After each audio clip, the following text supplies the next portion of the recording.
Alors, empire. Les médias qui vous ont invité vous ont surtout parlé de la partie sur le Tout Paris. Moi, je vais vous parler de la partie d'avant, et notamment à un moment où vous parlez de la pédophilie. Alors, vous en parlez parce que vous, très jeune, enfin, à 17 ans, vous tournez dans un film, Grâce à votre père, il y a pas de souci, mais il y a des jeunes filles qui sont dans ce film. Et c'est des filles de juges, de magistrats. Et là, vous dites, je cite, ils savaient que ces deux magistrats profitaient de leur impunité pour se livrer à toutes sortes d'exactions, parce qu'il était intervenu comme médecin pour réparer quelques dégâts chez les petites victimes. Tout à fait. Donc là, on est en train de parler de réfection d'hymen, on est en train de parler de quoi? Et on parle de pédophilie et de viol sur petites filles, c'est ça l'idée? Vous voulez vraiment en parler? Oui, je veux vraiment en parler, ouais. Ben oui, c'était viol. Alors, un des magistrats qui était président du tribunal de Tanger, c'était une grande personnalité, à l'égal de mon père, qui était le médecin-chef de la province. Mettez-vous devant le micro, Gérard. Oui, la médecine, c'était mon père qui l'a dirigé, qui chapeautait tout. Et ce président-là, il avait 8 esclaves chez lui.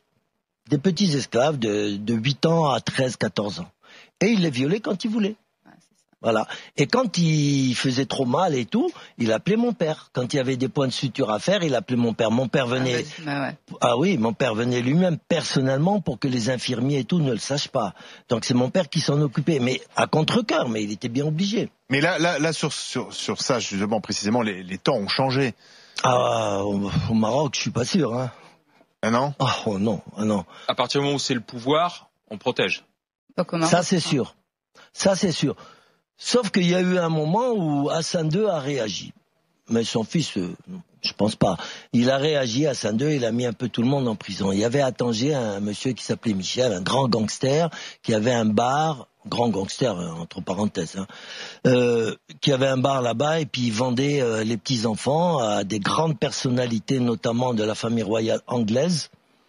Et parce que le prince Moulay Abdellah, qui était frère du roi Hassan II, était aussi homosexuel et pédophile.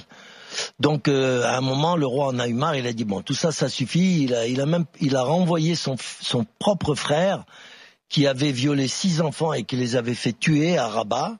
D'accord? Il l'a viré du Maroc et il s'est installé en Belgique. Le Moulay Abdellah, qui est mort du sida. Et donc, à ce moment-là, Hassan II a voulu faire un grand nettoyage. Et il a mis ce grand gangster en prison, il l'a expulsé du Maroc et tout et tout. Il y a eu un nettoyage, mais il y a toujours eu des remplaçants, bien sûr. Et il y en aura toujours. La pédophilie au Maroc, elle est omniprésente partout. Et il faut pas dire que c'est la faute du tourisme sexuel. Ça, c'est un grand mensonge. Voilà. Et pourquoi est-ce qu'on n'en met pas? Il y a certaines régions du Maroc, comme Tanger ou Marrakech, où ils ont ça dans le sang. Je dis pas que les Marocains sont bisexuels, loin de moi. Mais la région de Tanger, ça prolifère. Et Marrakech, je vous en parle même.